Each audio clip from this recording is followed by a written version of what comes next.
Jésus, tu as les paroles de la vie. Jésus, tu as les paroles de la vie. Je crois que c'est dans un enseignement où je t'en ai parlé parce qu'Abraham s'est présenté à moi. On était au Sénégal, je ne sais pas si c'était prophétie. Je t'en ai raconté quelque chose parce qu'on était au Sénégal et puis je t'en ai prêché, j'étais fatigué, je me couche. Ma femme me disait qu'il faut venir, viens. Quand l'onction était sur moi, j'étais couché là-bas. Et puis on était à Dakar. Quand on va à Ziguinchor, je suis en train de dormir, le Saint-Esprit, je vois Abraham, il se présente là-bas, il se présente avec ma femme. Ma femme s'est firée devant lui. Il est en train de dire quelque chose et il cite la date. Je vois comment Abraham parle avec elle. Et puis il cite la date et je sors du sommeil. Je dis, quand ils sont maintenant, le matin, le 21, qu'est-ce qui se passe? Oh, ces jours-là, elle a fait une prière pendant que je causais avec elle. Je dormi, je dis que non, il y a l'onction sur moi, il ne me touche pas. Elle est allée, elle a se plaindre à Dieu. Abraham est venu. Vous voyez le problème, n'est-ce pas? Donc cette personne s'est dit, comment Abraham peut-il parler en plus à la femme? Donc ça veut dire que d'après ces personnes, c'est qu'Abraham était avec Sarah, il faisait Donc de deux choses l'une, soit Abraham ne parlait pas avec Sarah, soit Sarah était un homme. N'est-ce pas, frère? Il lui faut la délivrance. Donc il te dit que pourquoi ça, comment Abraham peut parler à une femme? Quand l'ange est venu là-bas à Timna, là-bas dans le livre des Juges, chapitre 13, pour dire que Samson va venir, l'ange parlait avec qui? Dans le chapitre 1 de Luc, quand il est venu chez Marie, Marie était un homme, point quelqu'un dit arrêtez la sorcellerie. C'est un peu comme quelqu'un a dit, par exemple, il y a des gens qui prêchent, ils disent que non, il n'y a pas d'ange ou femme. Donc ça veut dire que les sœurs qui sont là, quand il y aura la transformation, ils vont devenir les hommes. Jésus a dit qu'il n'y aura pas de mariage parce que les hommes et les femmes ne prendront pas des femmes. Ils seront comme des anges. Donc la femme sera comme un ange, l'homme sera comme un ange. Pour que la femme soit comme un ange, maintenant, il faut qu'il y ait ces représentations là-bas. La Bible parle de la reine du ciel. La reine du ciel, c'est un démon qui est femme. N'est-ce pas, frère? Je pense encore quelqu'un dit qu'il faut de la délivrance. On a des problèmes. Et puis cette personne s'est dit, donc le but en tout cas, donc le problème d'Abraham qu'il a posé, c'est dit comment Abraham peut-il parler et en plus à la femme. Donc Abraham n'avait pas de femme ou bien il ne parlait pas à la femme. Vous voyez son problème parce qu'en réalité, quand il n'est pas dans l'enseignement, c'est pour ça qu'ils sont des pères d'enseignement. Quand il n'est pas dans l'enseignement, ils cherchent où il y aura la faille. Où cherche où il y aura la faille. Dieu merci, c'est pour ça que je vais pour vous parler en parabole pour que ça les coince le cerveau. Hey, qu'est-ce qu'il parle? Non, il y a des gens qui avaient dit Jésus, sommes-nous aussi aveugles? Il dit comme ça en voyant.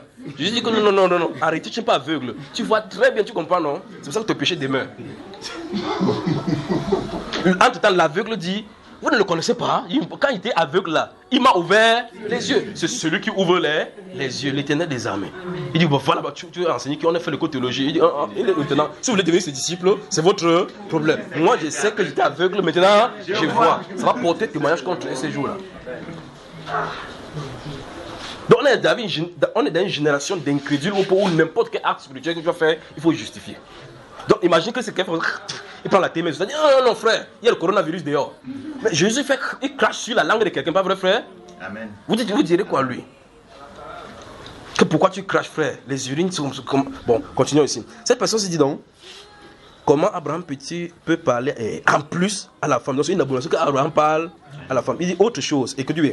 Si j'ai bien saisi le prédicateur, parle comme ça de moi, l'enlèvement va avoir lieu bientôt. Puis il dit c'est quand? Donc ça dit qu'il se moque de l'enlèvement. Comme c'était moi qui avais écrit la Bible, il dit que c'est quand? Alors dis à quelqu'un c'est bientôt. C'est bientôt. Suivez bien, hein.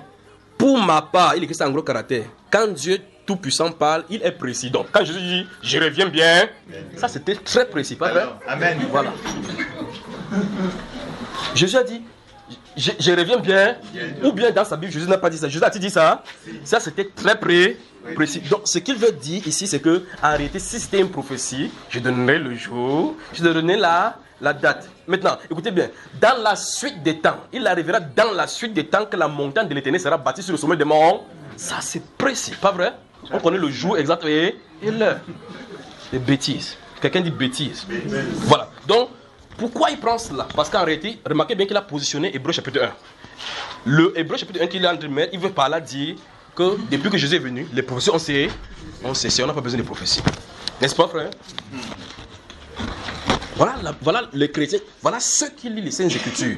Mais comme il lit avec une casquette, il a touché tout le temps les témoins de Jéhovah. Il a touché les Adventistes, c'était un jour. Il a touché les Pentecôtistes. Voici les gens maintenant. Quand ils vont toucher maintenant, ils touchent maintenant parce que si tu viens parler de prophéties sur lui, vous dites, ok, c'est ici qu'il avait parlé que Dieu appelle la sécheresse en France, n'est-ce pas? Quand j'ai dit comme ça, je me suis fondu dans l'air. aller transporter la température, pas vrai frère? Aller transporter la température. Écoutez maintenant, écoutez. Dieu appelle une grande famille sur la terre qui va commencer par les finances. Vous avez entendu ce qu'il a dit là maintenant? Dieu appelle une grande famille sur la terre, comme au temps de l'Égypte. Et ça va commencer par les finances. Le problème financier, quand vous allez entendre que les bourses, Wall Street, ça dit dégringoler, ça va chuter, la famine arrive. Je vais entrer dans les Wall Street, je vais nager, aller saccager les choses. Pas vrai frère? Quand c'est précis. Alléluia. Donc cette personne s'y prend Hébreux chapitre 1 pour dire par là qu'en réalité, Dieu avait parlé autrefois par les prophètes. Dans ces derniers temps, il a parlé par le Fils. Donc comme il a parlé par le Fils, il n'y a plus de... C'est simple. Après Jésus, y a-t-il eu des prophètes? Amen. Hébreux chapitre 13, allons-y, ouvrons.